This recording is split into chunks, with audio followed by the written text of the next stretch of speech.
Meteoroids, meteors, and meteorites are essentially the same object at different stages of their journey through space and entry into Earth's atmosphere. A meteoroid is a small piece of rock or metal that travels through space. They can be as small as a grain of sand or as large as a boulder, and they are typically remnants of comets or asteroids. When a meteoroid enters the Earth's atmosphere, it begins to heat up and create a bright streak of light. This is what we call a meteor, or a shooting star. Bolides are large meteors that are much brighter than typical meteors. They can be brighter than the sun and can even cast shadows. Most meteors burn up completely in the atmosphere and never reach the ground. However, some meteors are large enough to survive the journey through the atmosphere and hit the Earth's surface. These are called meteorites. On average, meteoroids enter the Earth's atmosphere at speeds ranging from 11 kilometers per second to 72 kilometers per second, which is significantly faster than the speed of sound. The speed of sound at sea level is only around 0.34 kilometers per second. Meteoroids travel fast because they are in orbit around the sun, like the planets. When a meteoroid enters Earth's atmosphere, it is moving at high speed relative to the Earth's surface. The meteor traveling at hypervelocity speeds encounters the gases in the atmosphere, which cause friction, compression, and ionization. This results in the meteoroid's kinetic energy being converted into heat energy, causing the meteoroid to heat up rapidly and develop a glowing plasma around the meteoroid. Meteors begin to glow or light up in the Earth's atmosphere at an altitude of around 80 to 120 kilometers above the Earth's surface. The exact altitude at which a meteor begins to glow can vary depending on factors such as the meteoroid's size, velocity, and angle of entry into the atmosphere, as well as the atmospheric conditions at that particular location and time. When a meteor enters the mesosphere, it encounters dense air molecules that create significant resistance to its high-speed movement. This resistance causes the meteoroid to decelerate rapidly, converting its kinetic energy into heat energy through ablation. As the meteoroid decelerates, it compresses the air molecules in front of it, creating a high-pressure shockwave that travels through the atmosphere. This shockwave moves faster than the speed of sound in the surrounding air, which results in a sonic boom. Light travels faster than sound, so you'll see a meteor fireball before hearing it. The delay in sound during a meteor fall can vary due to factors like distance, altitude, and atmospheric conditions, typically ranging from seconds to minutes or even longer. Let's listen to the real sound of a meteor crashing through the Earth's atmosphere. The following is the real sound of the pressure waves generated by the hypersonic flight of the Chelyabinsk meteor, which fell over Russia in 2013.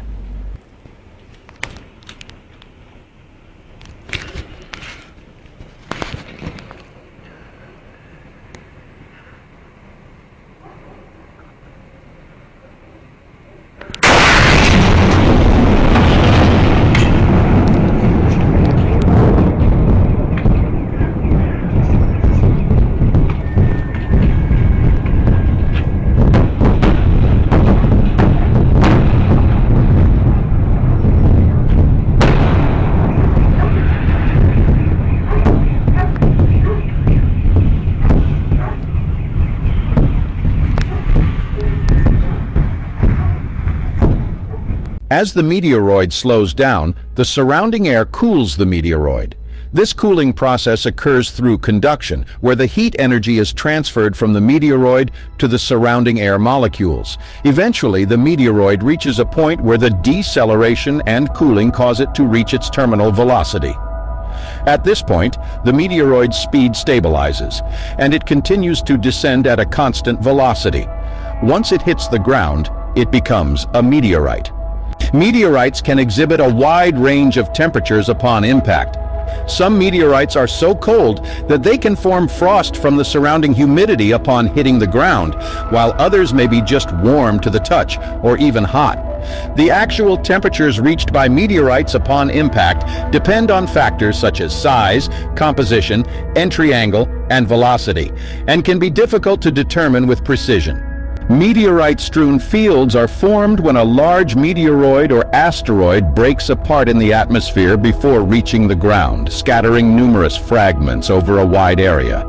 These strewn fields can cover several kilometers in diameter depending on the size and composition of the original meteoroid. The distribution of meteorites within a strewn field is not always uniform. Factors such as the angle of entry, the speed of the meteoroid, atmospheric conditions, and the nature of the impact can influence where the fragments ultimately fall. As a result, meteorites within a strewn field may be clustered or scattered over a larger area. Larger meteoroids retain momentum and can impact the ground with force.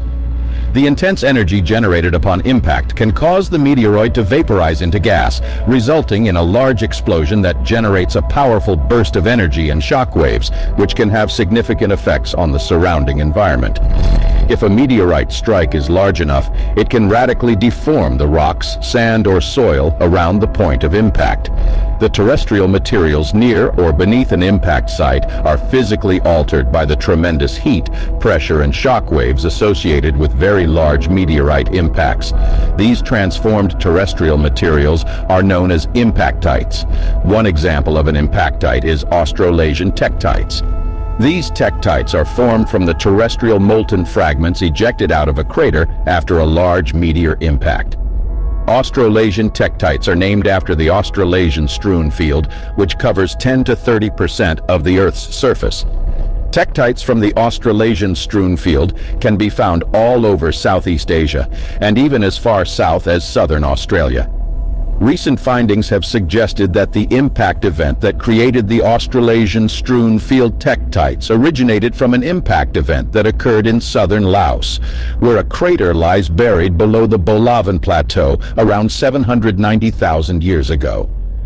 Can you imagine a meteor impact with so much energy that ejected molten glass was raining down all over Indochina, the Philippines, and as far south as Australia?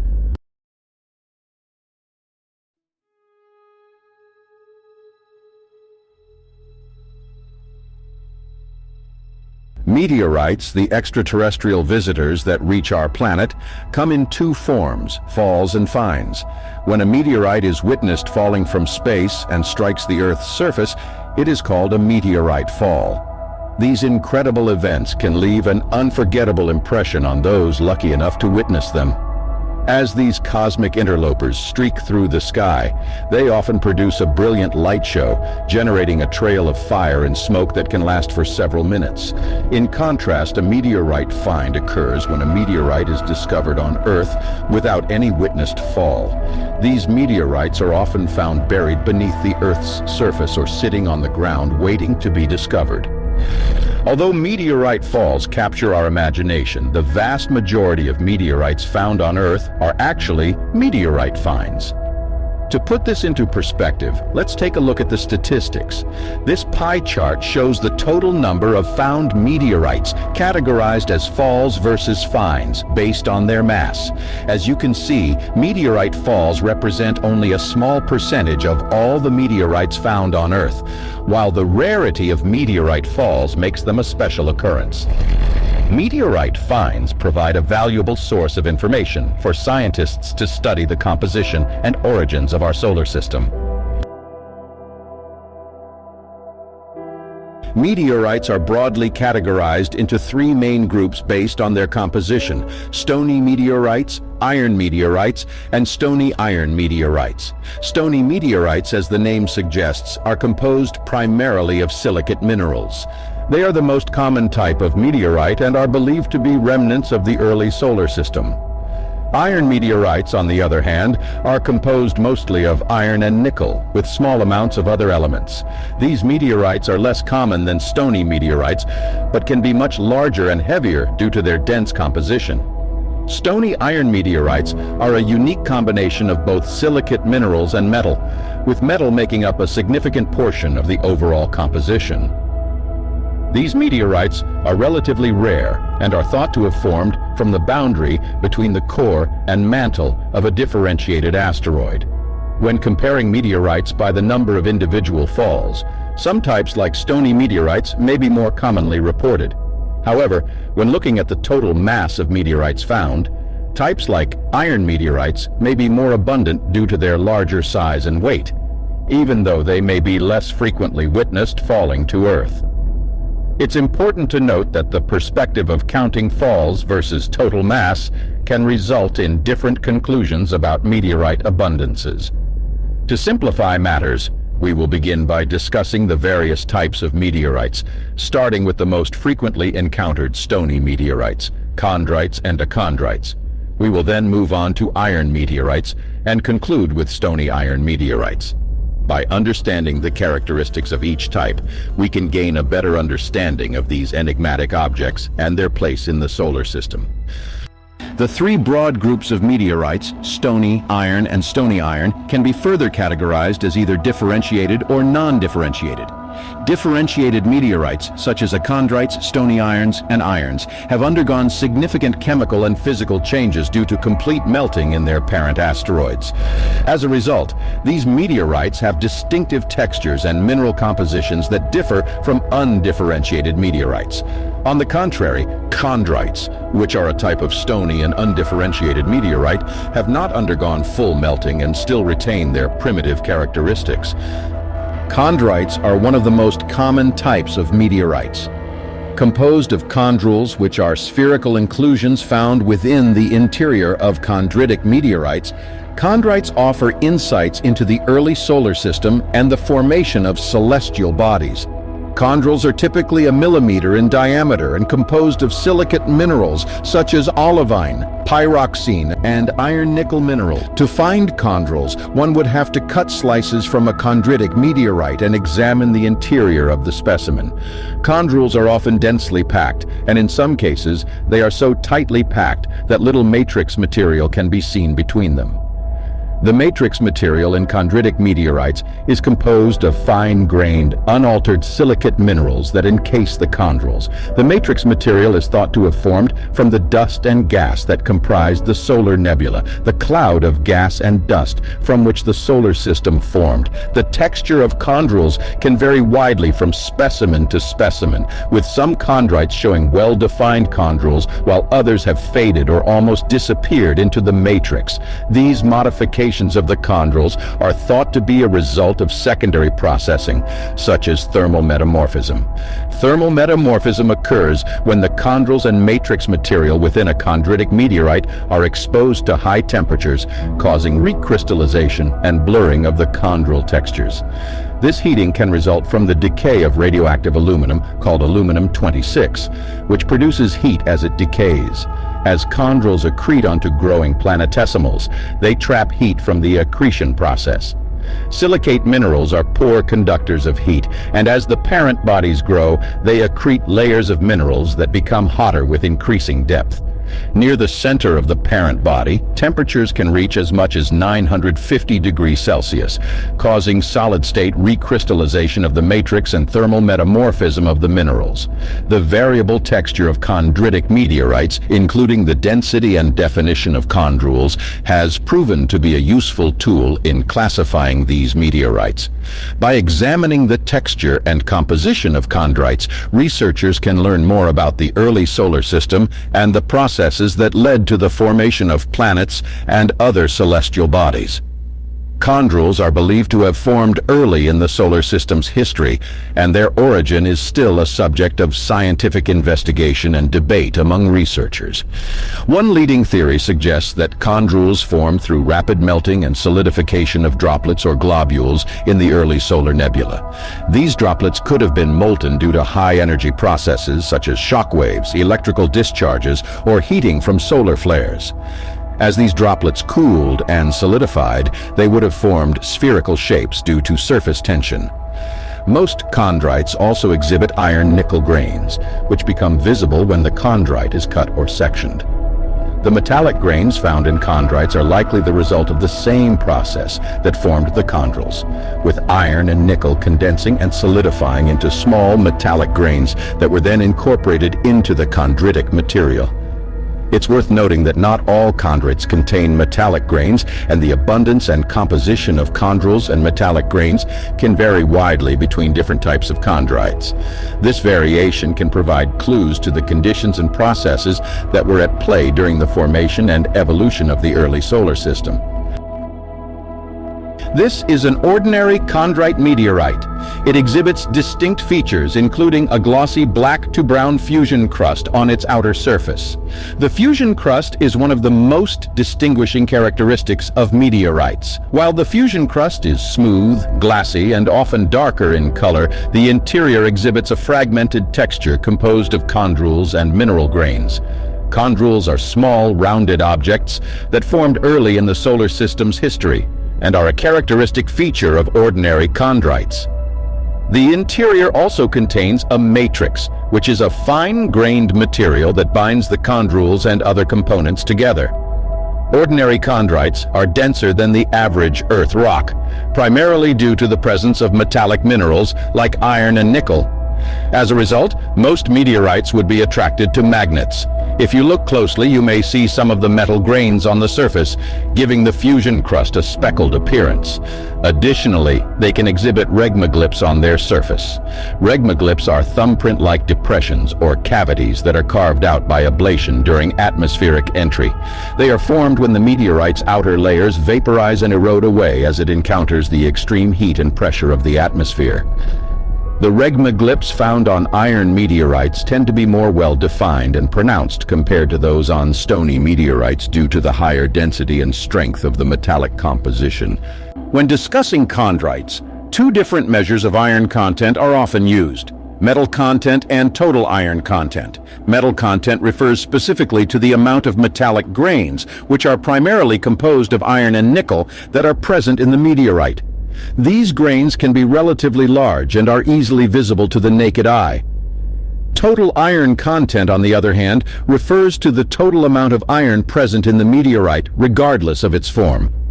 This includes both metallic iron in the form of metal grains, as well as non-metallic iron-bearing minerals such as iron oxides and silicates.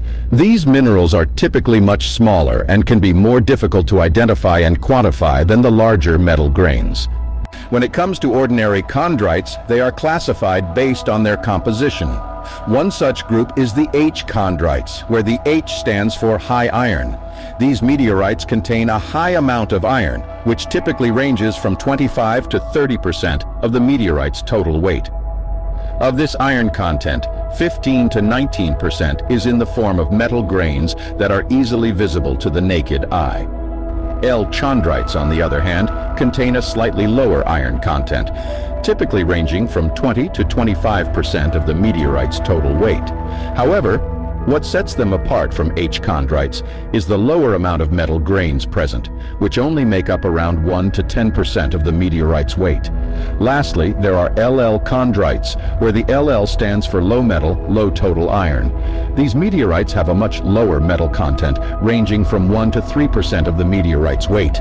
The total combined iron content is between 19 to 22% of the meteorite's weight, making them distinct from both H and L chondrites.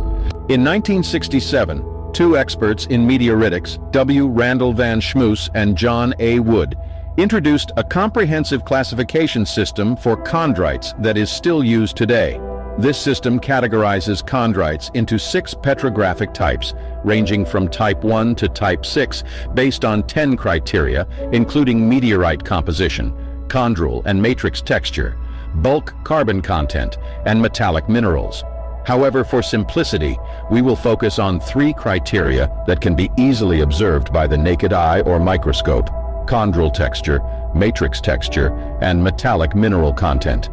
Ordinary chondrites are classified by a letter, such as H, L, or LL, followed by a number ranging from 1 to 6. The number reflects the degree of thermal metamorphism the chondrite has experienced, with higher numbers indicating more extensive changes. To better understand the different types of ordinary chondrites, we can examine thin sections of 3 ordinary chondrites, each with distinct petrographic types, photographed at the same scale. Type 3 chondrites are the most primitive and valuable scientifically, with well-defined, closely packed chondrules within a black, fine-grained matrix. Type 5 chondrites have less coarse textures, fewer chondrules, and more solid-state recrystallization. Type 6 chondrites have few remaining chondrules and blurred boundaries due to recrystallization. When we come across a meteorite labeled as Chelyabinsk LL5, the name Chelyabinsk refers to the place where the meteorite was discovered, the Chelyabinsk region of Russia. The letters LL indicate that this meteorite has a low metal and low total iron content, while the number 5 signifies that it has undergone a moderate degree of thermal metamorphism. So the name of the meteorite denotes its origin, while the letters and number provide details about its composition and the level of thermal changes it has undergone. Now that we've covered ordinary chondrites and their classification, let's dive into another fascinating group of meteorites, the carbonaceous chondrites. Carbonaceous chondrites are known for their complexity and heterogeneity. They have dark gray to black fusion crusts and often show minimal signs of thermal metamorphism, and unlike ordinary chondrites, they generally lack metal. One misconception about carbonaceous chondrites is that they contain high levels of carbon. However, this is not always the case. In fact, some carbonaceous chondrites are actually carbon poor. So what sets them apart from other chondrites? It's their relatively higher abundance of magnesium, calcium, and aluminum in comparison to silicon. Carbonaceous chondrites have unique chemical compositions containing a range of organic compounds, amino acids, and even water. They are believed to have formed in the early solar system, and their study has provided important insights into the origins of life on Earth. Carbonaceous chondrites are divided into 6 main groups: Ci, Cm, Cv, Co, Cr, and Ck, and 2 tentative groups, Ch and Cb, based on their chemical composition, petrology, and oxygen isotopic compositions. Cm carbonaceous chondrites are a type of meteorite that were named after the town of Migai in Kherson Oblast, Ukraine, where the first Cm specimens fell back in 1889, although the most well-known example is the Murchison meteorite, which fell in Australia in 1969. These meteorites are classified as type 2 and are the earliest carbonaceous chondrites to display chondrules. The chondrules are tiny and dispersed throughout a black opaque matrix, which is rich in olivine grains. The matrix also contains hydrated phytosilicates that resemble clays found on Earth. These meteorites have experienced moderate aqueous alteration, meaning they have undergone chemical reactions with water. They contain roughly 3 to 11% of their weight in water. Furthermore, Cm chondrites are recognized for the detection of organic compounds such as amino acids, the fundamental building blocks of proteins that are present in living things. The organic compounds in Cm chondrites have a unique earthy scent that is frequently likened to the aroma of cooked Brussels sprouts, tar, wet hay, or the contents of a vacuum cleaner bag. Cv chondrites are a type of meteorite named after the town of Vigorano, Italy, where the first recorded Cv chondrite fell in 1910. These meteorites are distinguished by their high concentration of chondrules, which are small spherical structures formed from molten droplets that cooled and solidified in space. In fact, Cv chondrites contain some of the largest chondrules found in any carbonaceous chondrite, with diameters averaging around 1 millimeters and occasionally reaching up to 25 millimeters. Chondrules can make up between 25% to 45% of the volume of Cv chondrites. Co chondrites are named after the town of Ornans in France, where a meteorite specimen fell in 1868. Unlike Cv chondrules, which have an average diameter of about 1 millimeter, Co chondrules are notably smaller, with an average diameter of around 0.22 millimeters. Ck chondrites, a type of carbonaceous chondrite, are named after a meteorite that fell in Karoonda, South Australia, in 1930. What sets them apart from other carbonaceous chondrites is their unique petrographic types beyond 3, ranging from types 4 to 6, with type 5 being the most prevalent at 75% equilibrated. These meteorites are highly oxidized and don't contain metallic grains in their matrix. Instead, they have highly oxidized iron minerals like magnetite. When cut and polished, they reveal a dull, blackened interior due to silicate darkening, which is caused by fine-grained magnetite and pentlandite permeating the olivine interior. Chondrites are named after a specimen that fell near the town of Ivuna in Tanzania in 1938. Chondrites are relatively rare, with only 7 known examples in the world, and only 2 of them, Ivuna and Orge, have deposited sufficient material for meaningful scientific research. Ivuna, which is a type specimen of chondrites, has been classified as petrographic type 1. It has a fine-grained and opaque matrix with a carbon content of 3 to 5% and a bulk water content ranging between 18 and 22%. A distinguishing characteristic of chondrites is that they lack chondrules. Chondrites are a class of meteorites that derive their name from a meteorite that landed in the town of Bencubben, Western Australia, in 1930. What sets these meteorites apart is their remarkable metal content, which constitutes over 50% of their composition. One of the distinguishing features of chondrites is the presence of sizable metal nodules, measuring about 1.5 to 8 millimeters in diameter, as well as significant chondrules that can be several centimeters in size.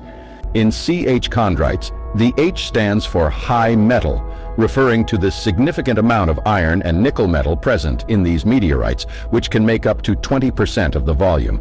The matrix of chondrites is composed of numerous small fragmented chondrules, approximately 0.02 millimeter in diameter, which make up 70% of the meteorite by volume. Similar to chondrites, chondrites also contain small amounts of phyllosilicates and other traces of aqueous alteration. The matrix is primarily composed of pyroxene, accounting for around 70% of the total composition.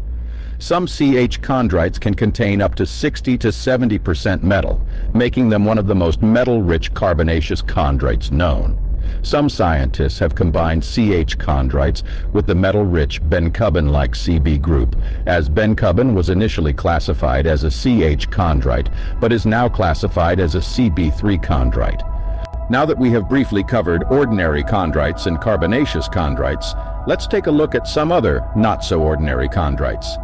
Enstatite chondrites, also known as chondrites, are a type of stony meteorite that are relatively uncommon in meteorite collections, making up only about 2% of all stony meteorites. What sets them apart is that their pyroxene contains no iron, instead consisting of almost pure magnesium silicate, also known as enstatite. Similar to ordinary chondrites, chondrites are classified into H and L groups based on their iron content. The last type of chondrites that we will cover in this video are Rumurutiites.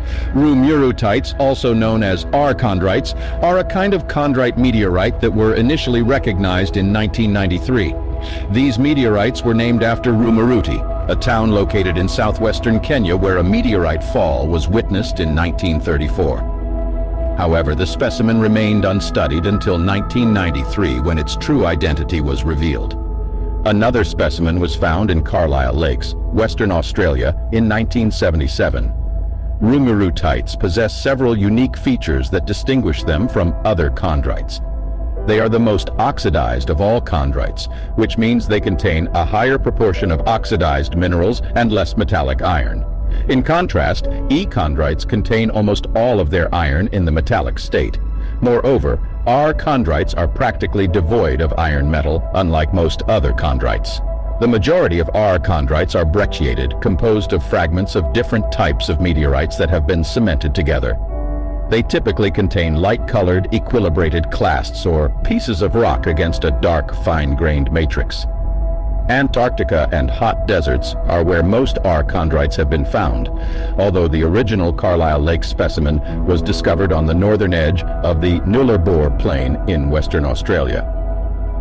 Due to heavy weathering, chondrites can be challenging to distinguish from other chondrites, and many samples may have been misidentified in the past. Now that we have discussed stony chondritic meteorites, let's delve into the less common types of stony meteorites known as achondrites. Achondrites constitute a mere 6.9% of all stony meteorites. The term achondrites essentially means lacking chondrules. As we mentioned earlier, stony chondritic meteorites undergo thermal metamorphism, which modifies the textures of chondrules. However, in the case of achondrites, the silicate minerals have undergone at least partial melting or differentiation. This can range from primitive achondrites with some melting to basaltic achondrites with complete melting. When the silicate minerals and iron-nickel blobs within the chondrites reach a fully molten state, the iron-nickel material sinks and forms an iron core, while the lighter silicate minerals separate and create the outer crust of the celestial body. This outer crust represents the composition of achondrites. Primitive achondrites such as acapulcoites, lodronites, and winoniates are a type of meteorite that exhibit both chemical and physical characteristics distinct from other meteorite groups. These meteorites are considered primitive because they retain chondritic compositions, but they are classified as achondrites because they lack the typical mineralogical and textural features of chondrites.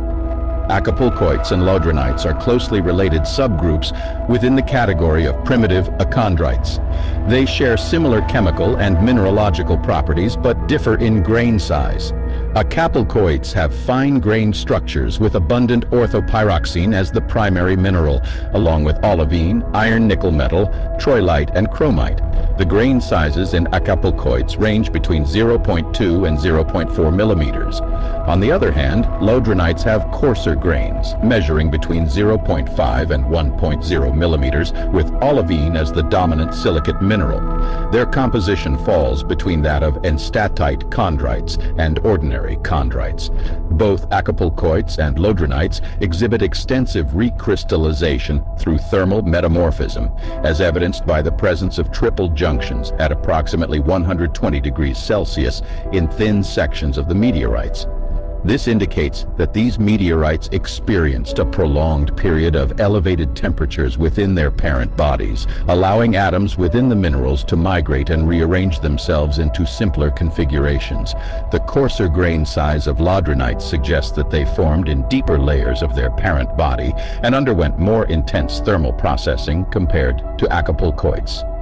Researchers have proposed that primitive achondrites, including acapulcoites and lodronites, may have originated from the partial melting of chondrites, indicating a process of differentiation that began their transformation into achondrites. However, this conversion was not fully completed, leaving them in a transitional state between chondrites and achondrites. The parent body of these meteorites is believed to be an S-type asteroid, which is a type of asteroid primarily composed of silicate materials.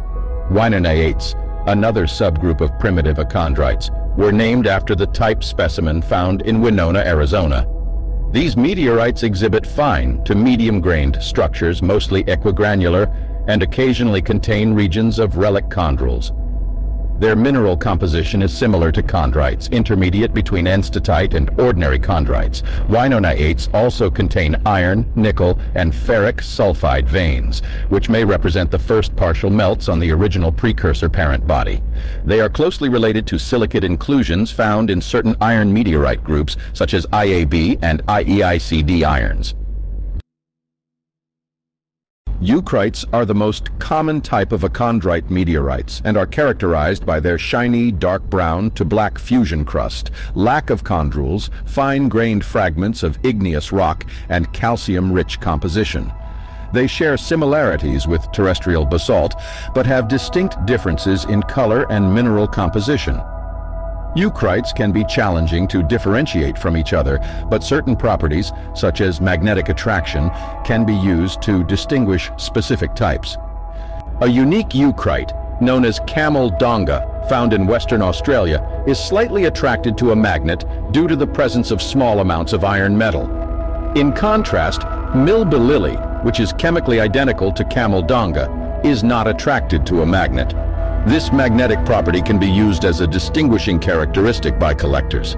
Diogenites are a type of meteorite named after Diogenes of Apollonia, an ancient Greek philosopher who suggested that meteorites come from beyond Earth. They originate from deep beneath the eucrite crust of the asteroid Vesta. Diogenites are composed mainly of coarse-grained orthopyroxene with small amounts of olivine and plagioclase feldspar. They are often breccias, consisting of angular fragments. Howardites are a type of meteorite named after Edward C. Howard, a British chemist and meteorite researcher. These meteorites are part of the HED, Howardite-Eucrite Diogenite Association, and are believed to originate from the asteroid Vesta. Howardites are composed of cemented soils made up of various clasts and fragments of eucritic and diogenitic material. They are polymicted breccias, meaning they contain diverse fragments, including black clasts of carbonaceous chondrite material and xenolithic inclusions, foreign rocks trapped within an igneous rock. It is likely that they represent the rocky debris excavated by a large impact that formed a massive crater at Vesta's south pole. This mixture of pulverized eucritic, diogenitic, and foreign materials created a regolith, similar to the consolidated soils found on the Moon and other asteroids. Howardites have a black, shiny fusion crust resulting from a high calcium composition, clinopyroxene. They are relatively rare, similar in rarity to diogenites.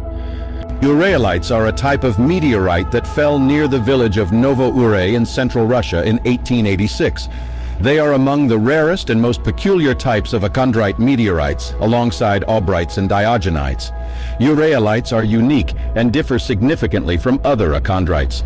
They are composed of olivine, clinopyroxene, iron-nickel metal, and iron sulfide. These rocks are characterized by the presence of black, opaque, carbon-rich material, which is graphite, and sometimes even the hexagonal form of diamond known as Lonsdaleite. Diamonds were actually discovered in the Novo-Ure meteorite in 1888. Uralites are believed to have undergone severe impact shocks, transforming graphite into diamonds due to the high pressure. They exhibit various stages of impact shock in some silicate crystals. While they may appear dark and uninteresting under normal lighting, thin sections of uralites viewed under cross-polarized light reveal a stunning color field of olivine and pigeonite crystals in different orientations. Aubrites are a type of asteroidal achondrite meteorite characterized by their pale beige fusion crust and white interior. They lack iron, resulting in a light tan coloration of their fusion crusts. Until 1948, aubrites were rare, but a significant fall occurred in Kansas and Nebraska. They primarily consist of iron-free enstatite with minor amounts of troilite, iron-nickel metal, plagioclase, olivine, and clinopyroxene. Aubrites share similarities with chondrites, being highly reduced and having similar oxygen isotopic compositions. Most aubrites are brecciated, except for the shallow water Texas aubrite found in 1938, which has an igneous texture. They require careful handling as they are prone to crushing. Brachinites are a type of asteroidal achondrite that were initially classified as anomalous achondrites due to their unique characteristics that did not fit into any known meteorite group. They were named after the Brachina meteorite found near Brachina, South Australia, in 1974. Brachinites are primarily composed of granular olivine, with all mineral grains being approximately the same size. Olivine makes up about 90% of the composition of brachinites, and they also contain minor constituents such as clinopyroxenov. The meteorite has a relatively high iron content, with approximately 20% of the rock consisting of iron-bearing minerals. Initially, when brachinites were first studied, they were thought to be similar to a rare Martian meteorite called Chassigny, because both were composed almost entirely of olivine. However, further studies revealed that brachinites and Chassigny were not related. Brachinites have been found to have an age consistent with the age of the solar system, approximately 4.56 billion years, while Chassigny is a much younger rock with an age of around 1.3 billion years. On Earth, rocks similar to brachinites are called dunites, which are ultramafic mantle rocks. The term ultramafic refers to the high concentration of magnesium and iron silicate minerals in these rocks. Chondrites are a type of Martian meteorite that was first identified in October 1999 when two meteorites found in the Mojave Desert were taken to the University of California at Los Angeles for analysis. The researchers determined that these meteorites were Martian in origin and specifically classified them as Chondrites. Several factors led to this conclusion, including a unique gas isotopic composition matching that of the Martian atmosphere and a high ratio of hydrogen to heavy hydrogen, which is consistent with Mars's inability to retain lighter hydrogen due to its lower mass. The age of the meteorites, approximately 1.3 billion years, aligned with other Chondrites found on Earth. Chondrites exhibit significant signs of shock metamorphism, resulting in the formation of glass. Crystals within the Chondrite, such as augite and feldspar, show features of shock, including undulatory to mosaic extinction. One well-known Chondrite called Zagami, which fell in Nigeria in 1962, displays these shock features. Chondrites are the most common type within the SNC Chondrite, Nakla, Chassigny group of Martian meteorites. Most Chondrites have basaltic compositions with major minerals like pigeonite, augite, and masculinite. Nakhlites are a type of Martian meteorite named after the first known specimen, which was found in Nakla, Egypt. One of the notable features of Nakhlites is the presence of water-bearing minerals and orthopyroxene crystals. Augite, a type of pyroxene mineral, is the primary component in Nakhlites, accounting for approximately 80% of their weight. It gives the stones an overall greenish color. In thin sections, the augite grains appear as long prisms, often displaying simple twinning similar to Chondrites, another type of Martian meteorite. All Nakhlites also contain an alteration product called Idungsite, which is observed in veins within olivine, indicating the past presence of water. Unlike Chondrites and Chassignites, Nakhlites show only minor signs of shock, suggesting a relatively less violent history. Chassignites are a type of Martian meteorite composed mainly of iron-rich olivine. The first Chassignite fell near Chassigny, France, and was initially mistaken for a brachionite. They resemble terrestrial dunites and contain highly shocked feldspar. A second Chassignite, NWA 2737, was found in Morocco and shares similar characteristics with the original Chassignite. It contains olivine, clinopyroxene, plagioclase, and minor minerals. NWA 2737 has highly shocked olivine, appearing blue-black, and has a crystallization age of 1.36 billion years, making it younger than chondrites. ALH 84001 is a Martian meteorite discovered in Antarctica. It contains intriguing structures and deposits such as carbonate beads and organic compounds resembling decayed matter. Scientists announced in 1996 that they found potential evidence of microbial life within the meteorite, leading to a heated debate. Further exploration of Mars is necessary to conclusively address the question of microbial life in ALH 84001. Japanese scientists accidentally discovered the first moon rocks, Yamato 791197, on November 20, 1979, near the Yamato Mountains in Antarctica. Another moon rock, Yamato 793169, was found that same year in the same area. A third one, Yamato 293274, was found in 1980. Initially, scientists didn't realize that these rocks came from the moon. It wasn't until 1982, when an American team found the first recognized moon rock near Allen Hills in Antarctica, that they realized their true origin. This rock was called ALHA 81005. In the following 8 years, 4 more moon rocks were found in Antarctica. Then, in 1990, an American meteorite collector named Robert A. Hogg found a moon rock outside Antarctica for the first time. He received a shipment of meteorites collected in Western Australia and noticed a unique rock among them. After further investigation by Dr. William Boynton and his team at the University of Arizona, it was confirmed that this rock was indeed a lunar meteorite. It was named Calcalong Creek, Australia. The moon has 2 main types of rocky areas, the highlands and the lowland maria, which include impact basins. Most of the rocks found on the Moon and Earth are anorthositic, which means they are highland rocks. These rocks are made mostly of a mineral called anorthite, which is rich in aluminum and low in iron. On the Moon, about 75 to 80% of the highland rocks are a mix of broken rocks and soil called regolith breccias. One example of an anorthositic regolith breccia is a meteorite called Dar al-Ghani 400 found in the Libyan desert in 1998. You can easily spot white pieces of anorthosite against the crushed black material. There are also black pieces made of basalt scattered throughout the rock.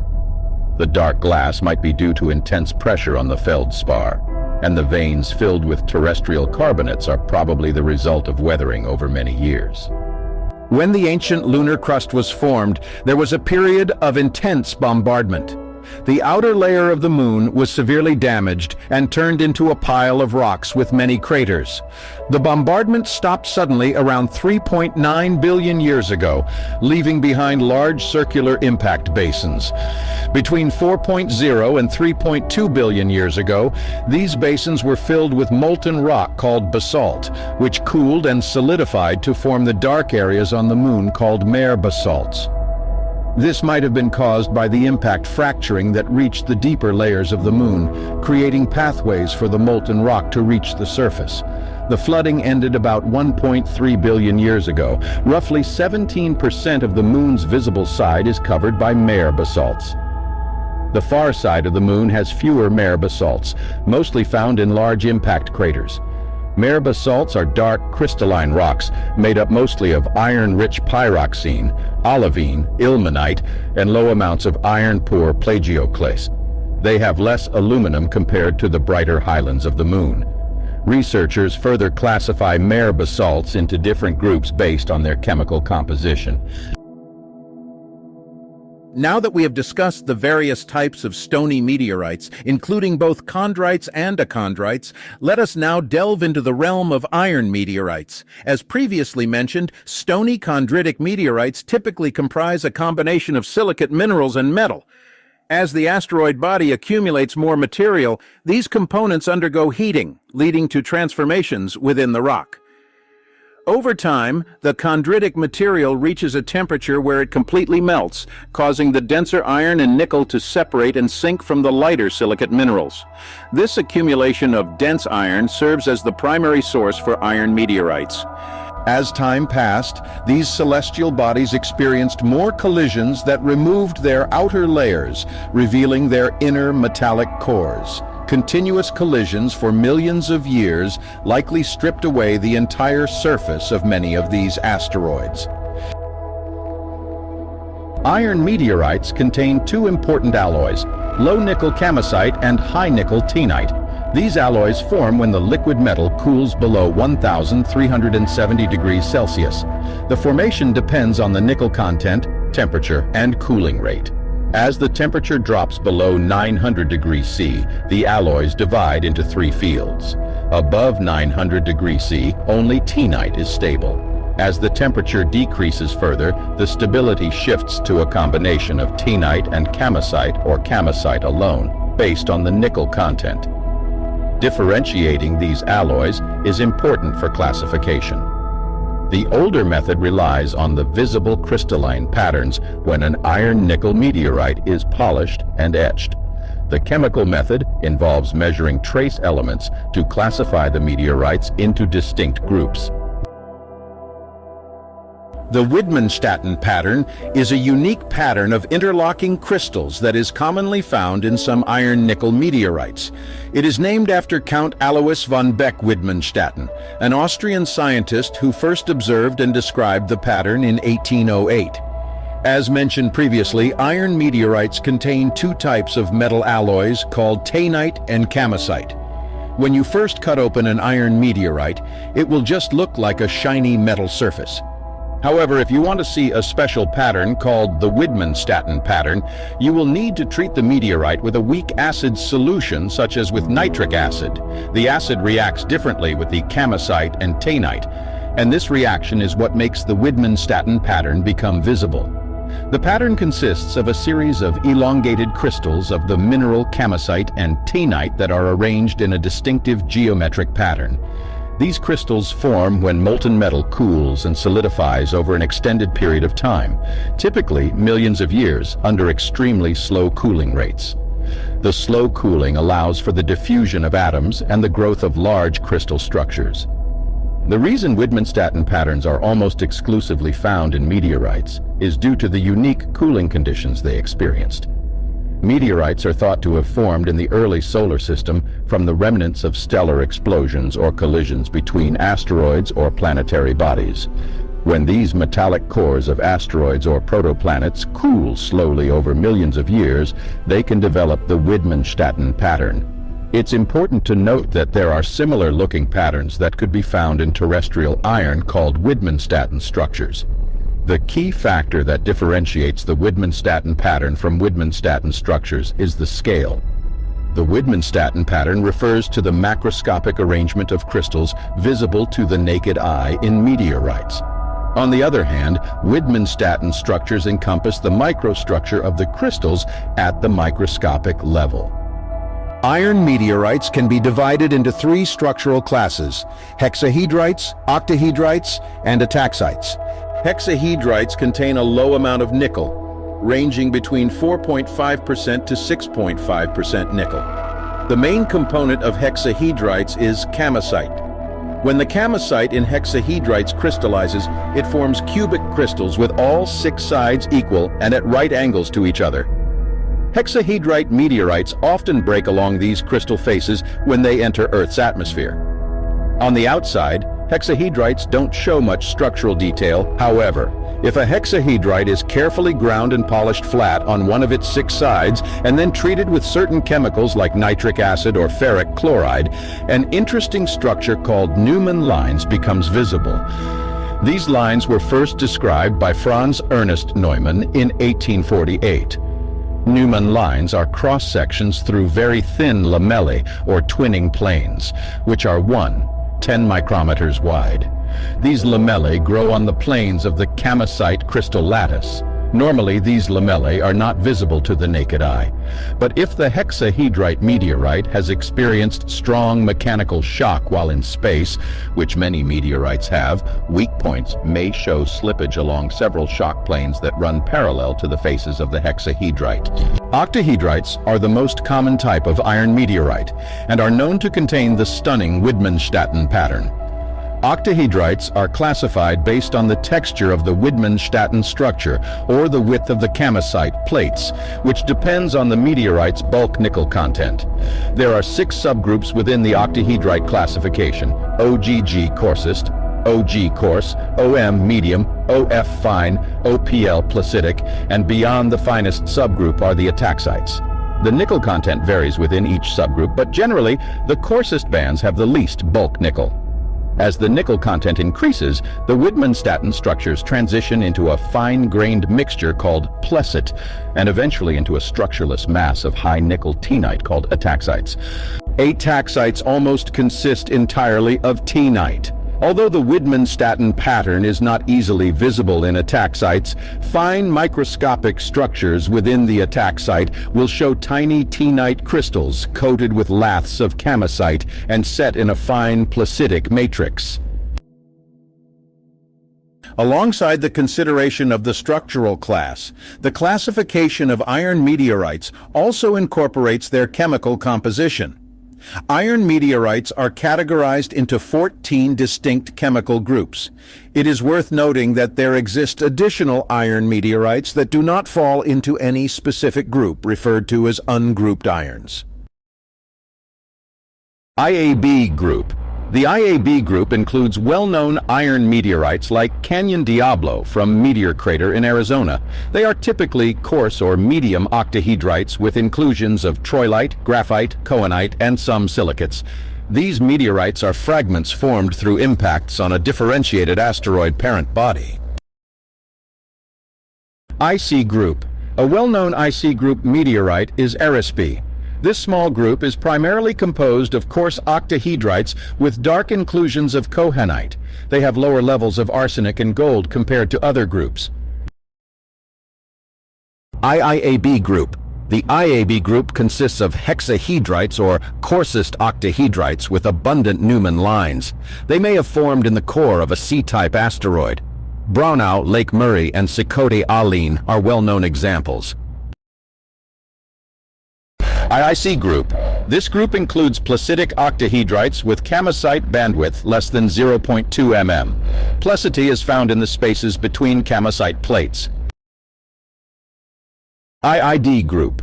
The IID group represents medium to fine octahedrites containing inclusions of schreibersite, iron-nickel phosphide, and high amounts of trace elements. Typical IID irons include hraskina and elbegen. IIE group. The IIE group consists of coarse to medium octahedrites with abundant silicate inclusions in the form of congealed droplets. They were formed through partial melting and heating induced by impact events. Well-known examples of the IIE group are Watson and Miles, both from Australia. IIF group. This group includes placitic octahedrites and ataxites that are nickel-rich and have high trace element content, indicating formation in the core of a differentiated asteroid. Prominent members of the IIF group are Del Rio and Monahans, 1938. IIG group. The IIG group consists of hexahedrites or coarsest octahedrites, similar to the IIAB group. They have even less nickel and exhibit unusual ribbons of iron phosphide, schreibersite, covering 15% of the surface. Two examples of the IIG group are Bellsbank and Guanaco. IIIAB group. The IIIAB group is the largest group and represents fragments of the core of an asteroid. Silicate inclusions are relatively rare in IIIAB irons. They share a common origin with the main group pallasites, which sample the core mantle boundary. The IIIAB group contains several prominent members, including Cape York, Chupaderos, Morito, and Willamette. I3ECD group. This group includes fine and finest octahedrites and ataxites with silicate inclusions similar to IAB irons. They were formed through impacts on a differentiated asteroid parent body and may have originated from the same body as winonaites. The I3CD meteorites are classified as primitive achondrites because they have silicate inclusions and show signs of partial melting. The silicate inclusion are almost identical to silicate inclusions in IAB meteorites, and both are very similar to winonaites. For this reason, all three are grouped into the IAB3CD winonate clan. IIIE group. The IIIE group consists of coarse octahedrites with short camosite bands and abundant inclusions of the hard white carbide haxanite. The most famous member of the IIIE group is Armanti, also known as Alatai, a medium octahedrite from China weighing more than 23 tons. IIIF group. Most IIIF irons are medium to fine octahedrites with a low nickel content. Troilite is very rare or missing. Well-known examples of the IIIF group include Klamath Falls and St. Genevieve County irons. IVA group. The IVA group consists of fine octahedrites with sparsely distributed small nodules of troilite and graphite. They may have formed in the core of a small differentiated asteroid. Gibeon irons are also well-known typical members. Lastly, we have the IVB group. The IVB group includes extremely nickel-rich ataxites with a placitic composition of camosite and taenite. Well-known members of the IVB group include Hoba and Cape of Good Hope. We have made significant progress in studying various types of meteorites, having covered approximately 99.4% of the known diversity. The final major category remaining is the stony irons. Among the three main groups of meteorites, stony irons are the most uncommon, constituting only about 0.6% of the total number of meteorites. It is understood that the process of melting leads to the separation of silicate minerals and metals in chondrites, resulting in the formation of achondrites and irons. Stony iron meteorites, then, represent the transitional zone between achondrites and irons. They can be likened to the mantle, while achondrites correspond to the crust, and irons are akin to the iron-nickel core found in celestial bodies. Pallasites consist of a combination of olivine crystals and iron nickel. They were named after Peter Simon Pallas, a German naturalist who discovered a large meteorite in Siberia in 1749. Pallasites can exhibit vivid yellow to pale green olivine crystals, which, when of gem quality, are referred to as peridot. Occasionally, these exquisite crystals are used in jewelry, with some even being cut into facets. The proportions of olivine and metal can vary significantly. In some cases, the metal nearly vanishes, leaving behind extensive areas of olivine with minimal or no metal content. On the other hand, the silicate mineral olivine can also maintain the typical ratio of approximately 2 parts olivine to 1 part metal. These variations can be observed within individual specimens and from one specimen to another. When the metal surpasses the olivine in abundance within a particular piece, it often forms a visually appealing medium octahedrite Widmanstatten pattern, significantly enhancing the meteorite's aesthetic appeal after etching. Chemically, elementally, and isotopically, pallasites are linked to 3Ab and IIF irons, suggesting a potential common origin. There are 3 primary categories of pallasites: the main group pallasites, the Eagle Station group, and the pyroxene group. The main group pallasites exhibit a typical olivine to metal ratio and contain minerals such as schreibersite, troilite, and chromite. The Eagle Station group showcases fragmented olivine and a higher concentration of nickel in the metal. The pyroxene group contains minor quantities of clinopyroxene and differs from the other pallasite groups. Mesositerites are a type of stony-iron which consist of a combination of iron-nickel metal and silicate materials. The silicate components within mesositerites typically consist of a blend of minerals like orthopyroxene, plagioclase, and eucritic material. These meteorites are categorized as polymiced breccias, meaning they are composed of various fragments with different mineral compositions, both angular and rounded in shape. Mesositerites are believed to originate from the fragmentation and subsequent reassembly of a parent body, likely an Achondrite asteroid. The different elements found within mesositerites are considered accidental mixtures. On the other hand, pallasites are presumed to originate from the boundary area between a planetary core and mantle, where olivine crystals formed within a molten metallic matrix.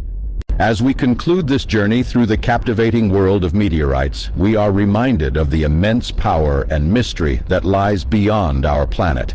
These cosmic visitors have not only shaped our understanding of the universe, but also hold the secrets to our planet's past and the potential for our future. As we gaze up at the night sky, let us remember that each meteorite carries with it a unique story. A tale of fiery journeys through space, of ancient collisions, and of the vast cosmic tapestry in which we are but a small part.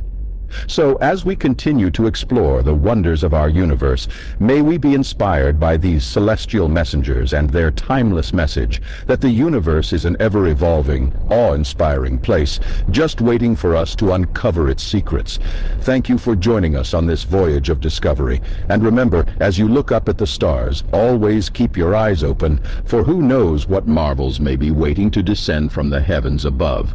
If you found this video enjoyable, I invite you to subscribe to my YouTube channel, Across the Universe PH, and join my Facebook group, Meteorite and Astronomy PH. This video was created solely for educational purposes, so if you liked it, please feel free to share it. Thank you for watching.